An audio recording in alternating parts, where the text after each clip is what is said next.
Good morning. ഇപ്പം നിങ്ങൾ വിചാരിക്കണ്ടോ പതിവില്ലാണ്ട് എന്താ വാതിലൊക്കെ തുറന്ന് പുറത്തേക്ക് പോകണമെന്ന്. ഇന്നലെ രാത്രി തുടങ്ങിയ മഴയാട്ടോ. അപ്പോൾ ചുമ്മാ മഴയൊക്കെ നോക്കാമെന്ന് വിചാരിച്ചു. പിന്നെ ഇന്ന് നേരം വൈകി എണീറ്റ് വേറൊരു കാരണം കൂടി ഉണ്ടെന്ന് ചേട്ടായി ഇന്ന് ലീവ് എടുത്തുട്ടാ. അപ്പം ഇന്ന് ചേട്ടായിക്കും ഉണ്ടായിരുന്നില്ല, ഇച്ചുവിനും ഉണ്ടായിരുന്നില്ല. അപ്പോൾ കുറച്ച് നേരം കിടന്ന് ഉറങ്ങി. അപ്പം നേരം വൈകിട്ടോട്ടെ എണീറ്റ്. അധികം നേരം ഒന്നും വൈകില്ല, ഒരു 7-7:30 ആയപ്പോൾ എണീറ്റു. കാരണം പൂക്കളിടണമല്ലോ, പൂക്കളിടാണ്ടിരിക്കാൻ എനിക്ക് പറ്റില്ല കേട്ടോ. അപ്പോൾ അത് കാരണം കൊണ്ട് ഒരു 7:30 ആയപ്പോഴത്തേന് എണീറ്റു. വേഗം അരിയൊക്കെ അടുപ്പത്തിട്ടു. പിന്നെ ഇന്ന് ലീവ് എടുക്കാമെന്ന് ഇന്നലെ പറഞ്ഞിട്ടുണ്ടായിരുന്നു കേട്ടോ. അപ്പം ഞാൻ വേഗം ഇന്നലെ തന്നെ അരിയൊക്കെ അരച്ച് വെച്ചിട്ടുണ്ടായിരുന്നു, ഇഡ്ഡലി ഉണ്ടാക്കാമെന്ന് വിചാരിച്ചു.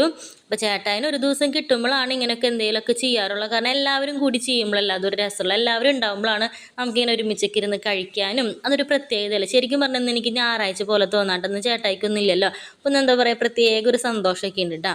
ഒരു വേഗം ഇഡ്ഡലി കടപ്പത്ത് വെച്ചു. പിന്നെ ഞാൻ ചേട്ടായിനെ കൊണ്ട് നാളേരൊക്കെ പൊതിപ്പിച്ച് തേങ്ങയൊക്കെ ചിരകി ചട്നി അരയ്ക്കാമെന്ന് വിചാരിച്ചു കേട്ടോ.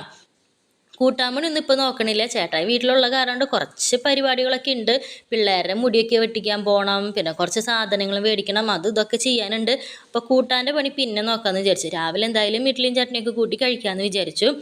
പക്ഷേ എല്ലാം മഴ കൊണ്ടുപോകുന്ന എനിക്ക് തോന്നണേ. നമ്മളെന്തെങ്കിലും ആറ്റ് എന്തെങ്കിലുമൊക്കെ ഒരു പ്ലാനൊക്കെ മനസ്സിലിട്ട് കഴിഞ്ഞാൽ അപ്പം ഇതേപോലെയാണ്, ഒന്നും നടക്കില്ല. എന്നും ഇതേ നല്ല മഴയാട്ടോ. അപ്പോൾ പൂക്കളിടാൻ നോക്കിയപ്പോഴും അടിച്ചൊന്നും വരാൻ പറ്റില്ല. ജസ്റ്റ് ആ പൂക്കളിടുന്നിടത്ത് ഇന്നലത്തെ പൂക്കളൊക്കെ കളഞ്ഞ് അവിടെ നിന്ന് വെറുതെ ഒന്ന് അടിച്ച് വാരി പൂവൊക്കെ ഇട്ട്. മഴയായിരുന്നു കേട്ടോ, അത് കാരണം ഇടുമ്പോൾ ഒക്കെ ഇങ്ങനെ ഭയങ്കര ബുദ്ധിമുട്ടായിരുന്നു.